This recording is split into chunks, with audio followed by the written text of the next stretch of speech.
Good morning to all of you. Next point 10.6.2, determination of Young's modulus of the material wire. Okay, how to determine the Young's modulus value? Okay, do you know that? What is the formula of Young's modulus? Young's modulus Y is equal to longitudinal stress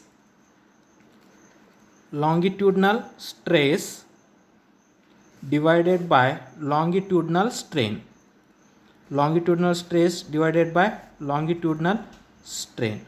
Okay, what is meant by longitudinal stress? Longitudinal stress is nothing but force per unit area, restoring force per unit area. Longitudinal strain means change in length divided by original length. Therefore, Young's modulus Y is equal to F divided by A into A divided by delta L. Okay, F divided by A into L divided by delta L. Okay, this is the Young's modulus. Okay, now how to determine this Young's modulus? Okay, now for that purpose we have to take, now this is the rigid support. On that rigid support we have taken two wires. Now this is the first wire, now this is the wire A and this is the second wire. Okay, wire A and wire B. Okay, that two wires, okay, two wires are having same length. Two wires are having same length. Two wires are having a same length. Whatever the length of a first wire, the length of a second wire is also same.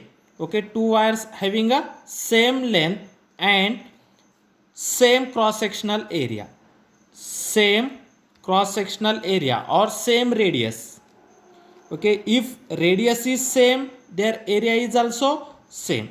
Okay, two wires having a same length and same radius. If radius is same, area of cross section is also same. And we have to say that wire A as a reference wire. Reference wire. Wire A is a reference wire. Wire B is a experimental wire. Experimental wire. Okay, we have to take a two wires, both wires having a same length and same cross sectional area or same radius. Okay, then now we have to hang that two wires such a way that its one end is fixed with a rigid support and another end is removed. Okay, then on that another end, if you have applied a pan, okay, on both the wires, another end is attached with a pan. Another end is attached with a pan. The wire A is a reference wire, wire B is a experimental wire. Okay, on reference wire we have to attach the main scale. Okay, we have to attach the main scale, means there is a some reading. This is the main scale. On reference wire we have to attach the main scale. On that main scale we have to attach a vernier scale. Vernier scale. Okay, on reference wire we have to attach the main scale. Along with that main scale we have to attach the vernier scale. Okay, and on that experimental wire we have to attach the one pointer. We have to attach the one pointer. This is called as a pointer. Okay, to point out the reading on a vernier scale. Now on reference wire we have to attach the main scale along with the vernier scale. On experimental wire we have to attach the vernier scale pointer, and on that lower end of both the wires we have to attach the weight pan. These are known as a weight pan. We have to attach the weight pan on its lower end of that two wires. Okay, now initially we have to attach a small weight. We have to attach the small weight. Initially we have to attach the small weight. When we have to attach the small weight, then that wires become a stretch. Okay, when we have attached the small weight, that wire becomes a stretch. Okay, initially we have to attach the small weight, then that wire becomes a stretch. Then we have to take the reading of a length. When then we have to take a reading of the length of the wire, then that is the original length of the wire. Okay, initially we have to attach the small weights, and that equal amount of weight can be attached on two pans. Okay, we have to attach equal amount of small weights can be attached on both the pans, the pan which is attached to a reference wire and the pan which is attached to the experimental wire. We have to attach the small and equal amount of weight can be attached on both the pans. Now then we have to attach a large amount of weight on experimental wire. Okay, we have to attach the large amount of weight on the experimental wire. This much large amount of weight can be attached on a experimental wire. Then when we have to attach the large weight on the experimental wire, then what happen, whatever the point is there, whatever the pointer is there, when we have attached the large weight on that experimental wire, then the length of the experimental wire will be increases. Okay, do you know that if you attach a large amount of weight on an experimental wire, then the length of the experimental wire will be increases, then that pointers is goes in a downward direction, then that pointers is goes in a downward direction, and that shows a some different in the reading, means that shows some increase in the length of the wire, then that much will be the change in the length. Then that change in the length of the wire can be find out by taking the readings on a vernier scale. By taking the readings on a vernier scale means the initially that pointer is at this point, when we attach the large weight. Okay, if you attach this large amount of weight, means we have to attach the force in a downward direction. We have to attach the force in a downward direction, means that force is nothing but whatever the weight we have to attach, means whatever we have to add a weight on that pan, this weight of that pan is nothing but force applied on that experimental wire. Due to that force, the length of the experimental wire will be increases. The length of the experimental wire will be increases, means whatever the pointer is there, that pointer is goes in a downward direction, and that pointer shows the some another reading. Then whatever the initial reading and whatever the final reading of that vernier caliper, that due to that reading we have to easily find out the change in the length of the wire. The change in the length of the wire is nothing but the difference between initial length and final length. Due to that we have to easily find out the change in the length, and whatever the force, that force is nothing but we have to weight attached on that pan, weight attached on the experimental pan. Okay, by substituting all that values in that Young's modulus, we have to easily determine the Young's modulus. Therefore the Young's modulus y is equal to whatever the weight we have to attach.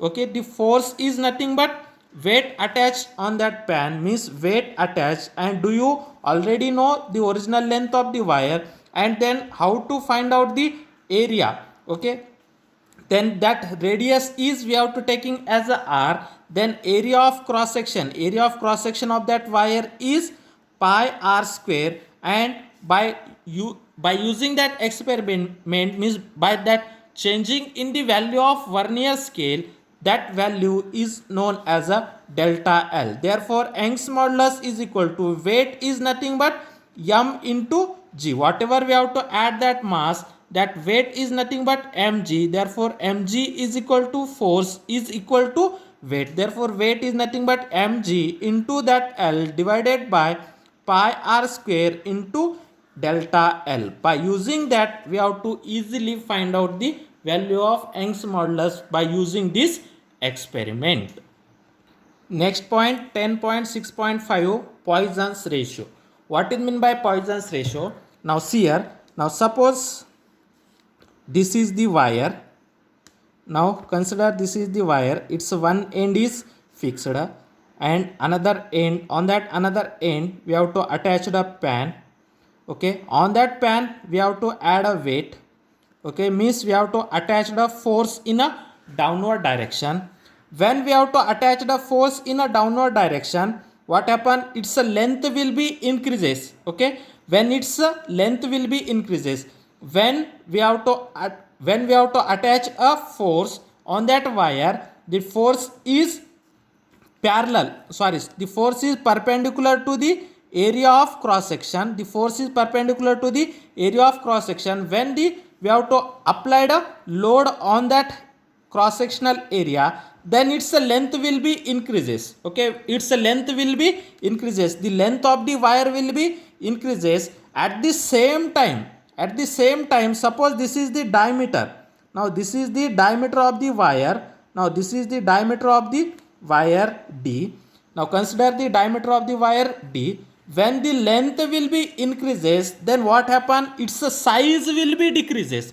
Means its whatever its diameter is there, the diameter will be decreases. When we have to apply the load on that wire, when its length will be increases, at the same time the diameter will be decreases. Therefore the change in diameter is D. Means when its length will be increases, the diameter will be decreases. Then whatever the change in diameter to the original diameter, that is the change in dimension divided by original dimension, is known as a strain. Okay, then in that case, whatever the change in diameter to the original diameter, this is known as a lateral strain.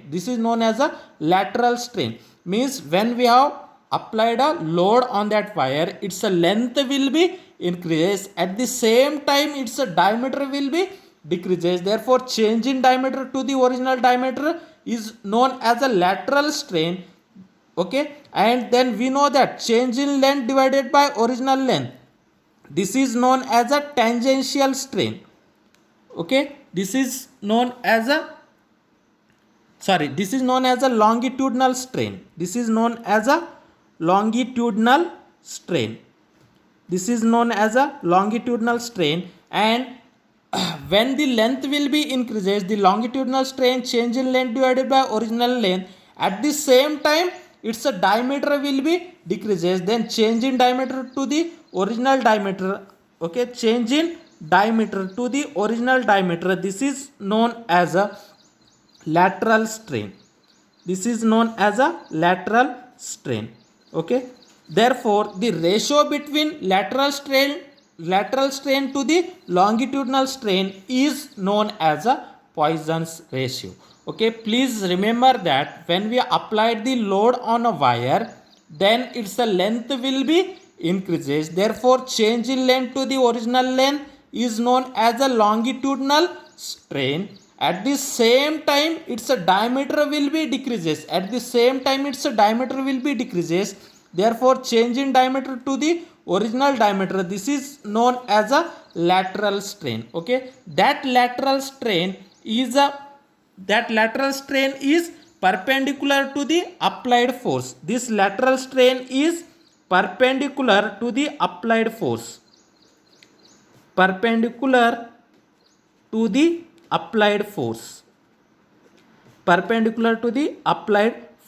Okay, therefore the strain which is perpendicular to the applied force, that strain is known as a lateral strain, and the strain which is parallel to the length of the wire is known as a longitudinal strain. Therefore Poisson's ratio okay, Poisson's ratio is the ratio between lateral strain to the longitudinal strain.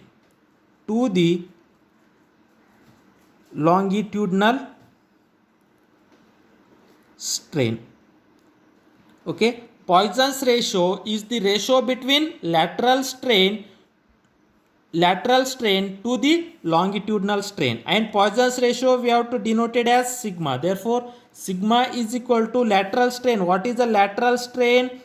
Change in diameter to the original diameter. What is the longitudinal strain? change in length to the original length. Therefore Poisson's ratio sigma is equal to delta d by d into L by delta L. From that, delta d by delta L into L by d. This is the Poisson's ratio. Okay, Poisson's ratio is the ratio between lateral strain to the longitudinal strain. Lateral strain means change in diameter to the original diameter, divided by longitudinal strain means change in length divided by original length. Therefore the Poisson's ratio sigma is equal to delta d divided by delta L into L divided by d. By using that formula, we have to solve problem number 15.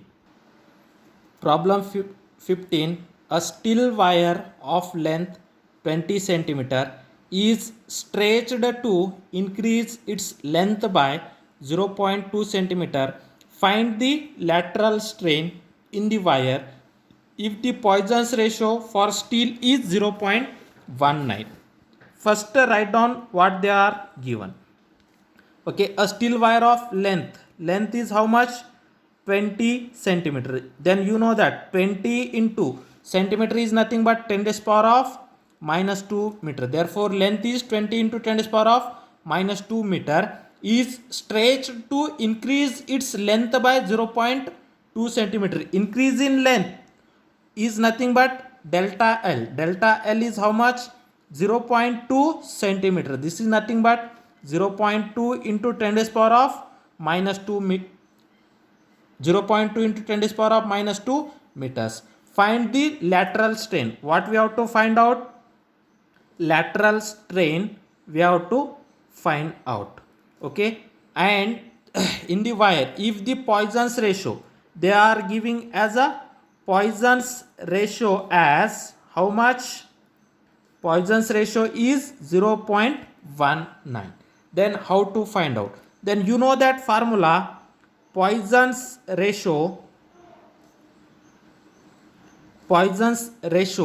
is equal to lateral strain by longitudinal strain.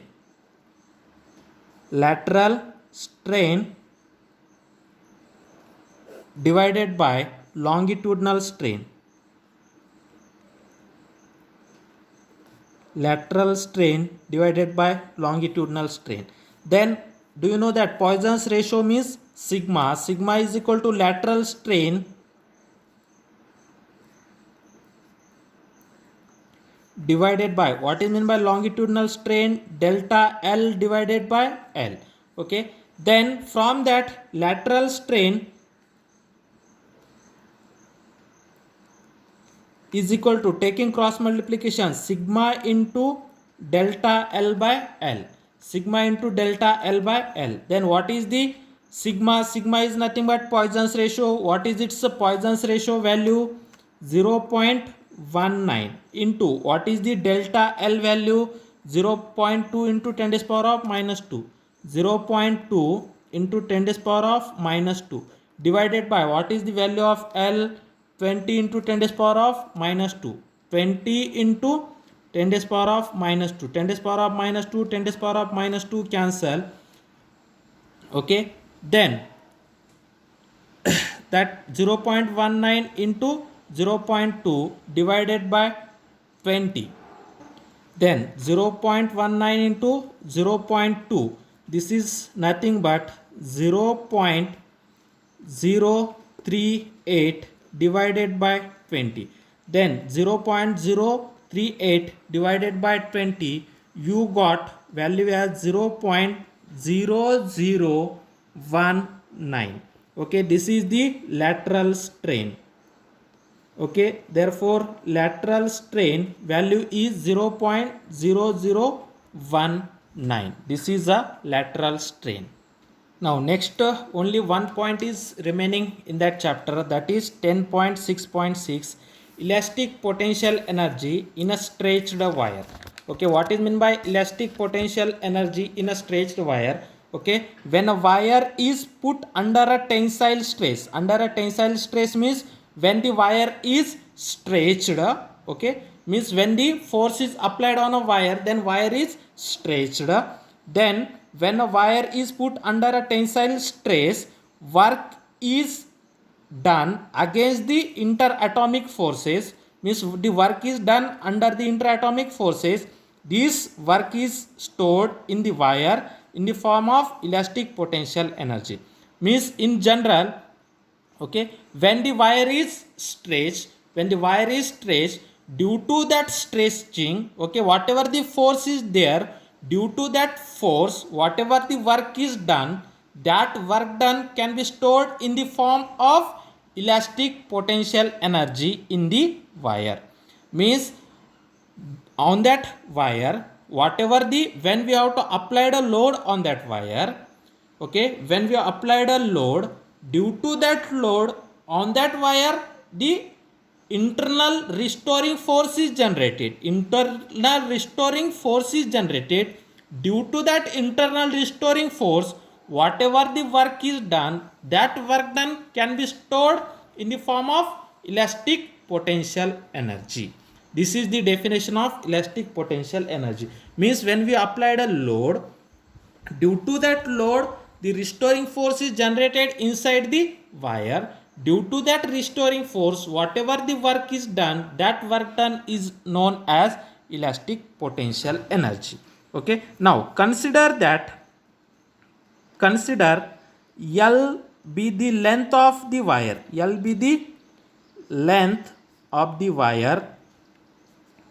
L be the length of the wire, and dl and small l. L be the length of the wire and small l be the increase in length of the wire. Increase in the length of the wire.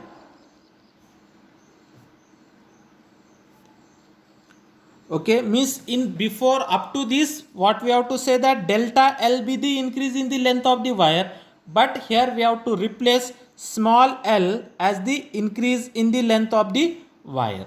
Okay, consider L be the original length of the wire, and in place of delta L we have to consider small l be the increase in length of the wire, and F be the force applied. F be the force applied on that wire.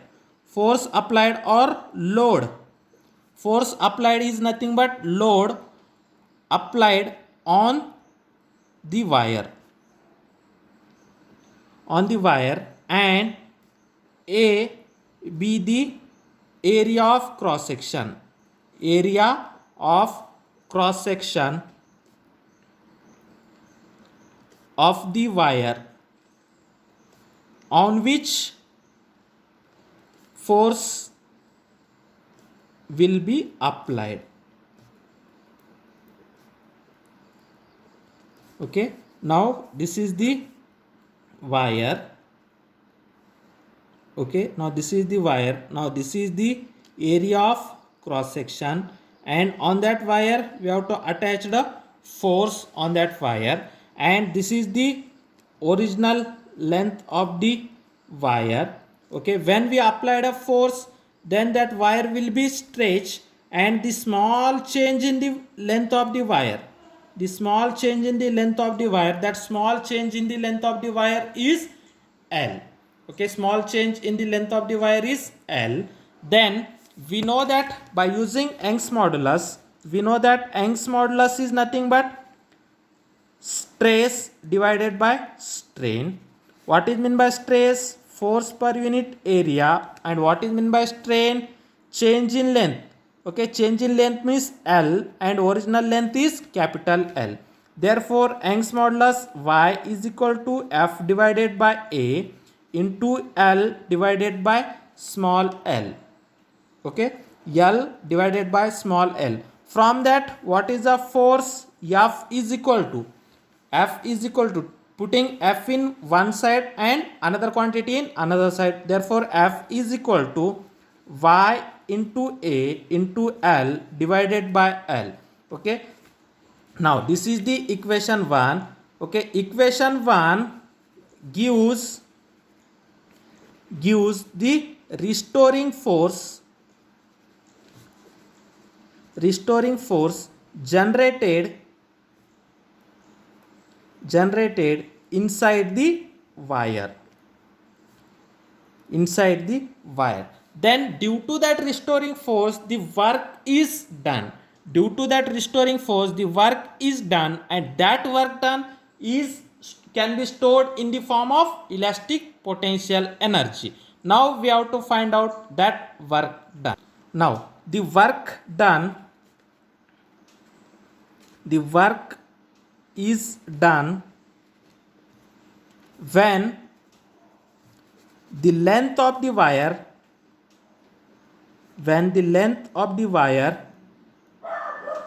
increased from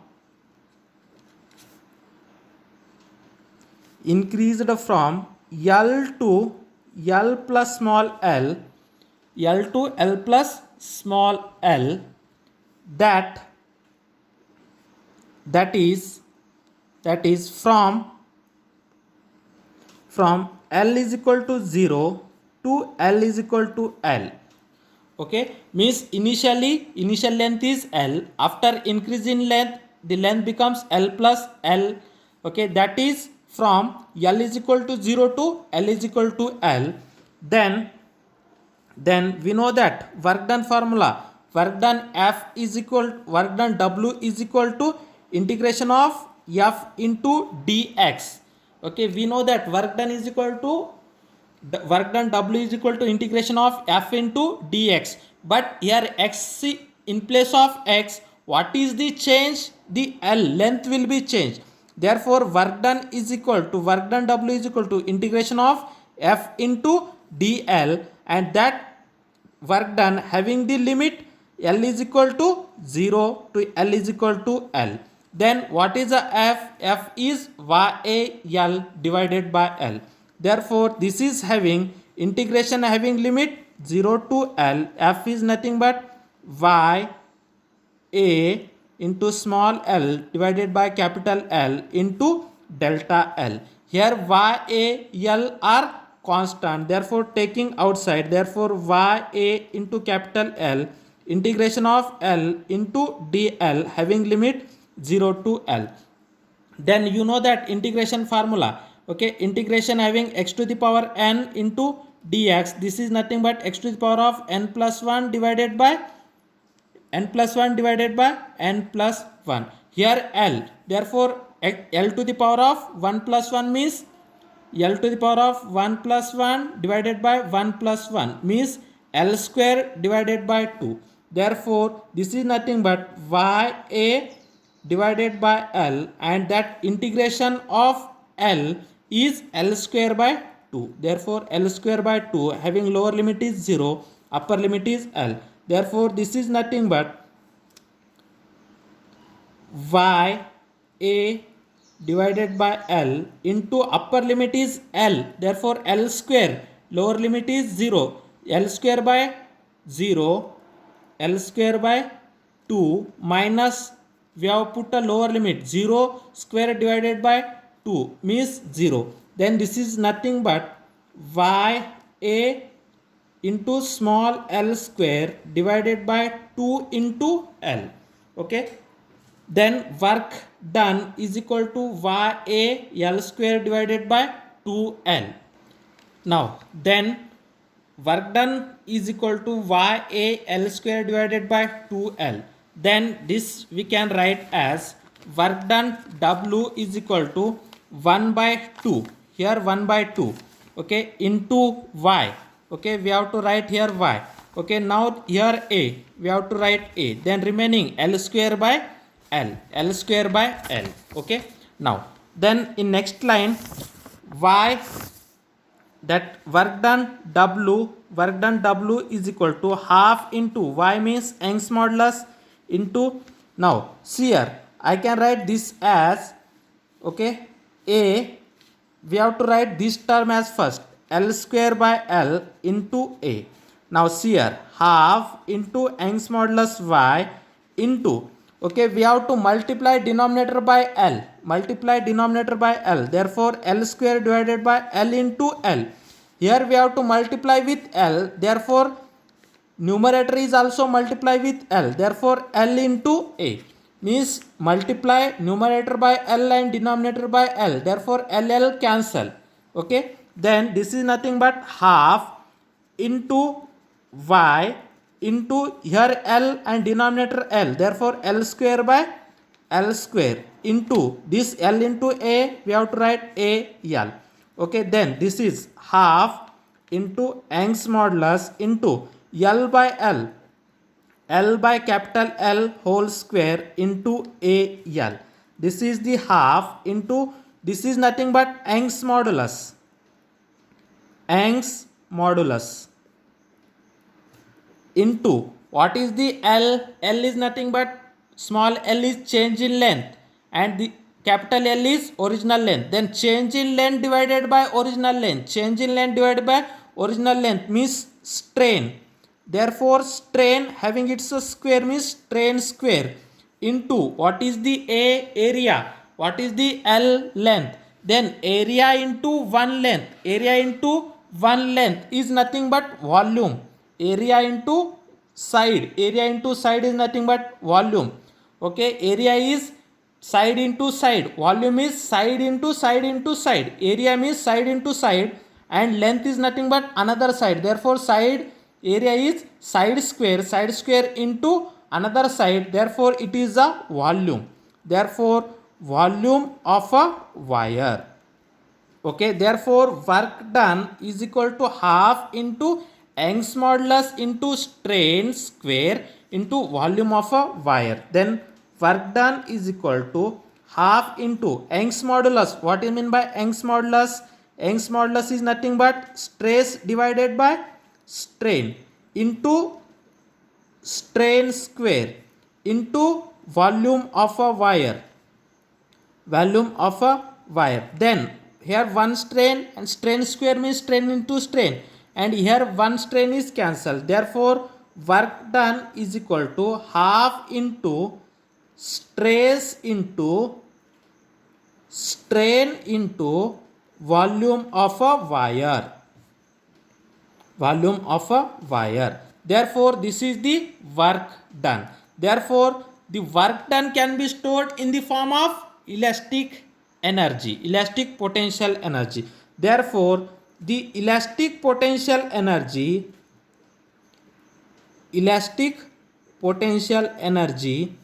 per unit volume.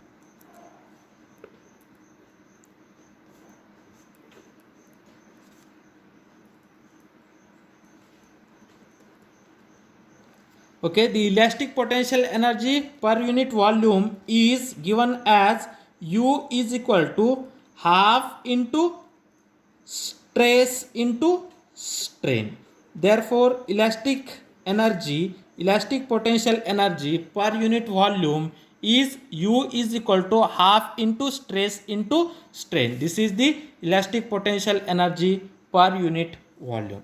Okay, now next one point is remaining, that is the applications of elastic behavior of material. Then what is the applications of this chapter? Okay, this chapter is applicable to construct a building. Okay, many times when you have construct the buildings, okay, for constructing the buildings, which material we have to use and what size of material we have to use. Okay, and for constructing of bridge, then which material we have to use, then what is the size of that bridge, then how much load can be travels on that bridge. Okay, by understanding all that knowledge, okay, we have to apply this chapter's applications. Okay, this chapter is applicable for constructing many bridge, constructing buildings. This chapter is very applicable. Okay, for constructing engineering, for constructing bridge, for constructing pillars, for constructing what slabs of a home, slabs of a houses. Okay, and for constructing bridge, for constructing many things, this chapter is applicable. Okay, this is the applications of these chapters. In this way we have completed this chapter.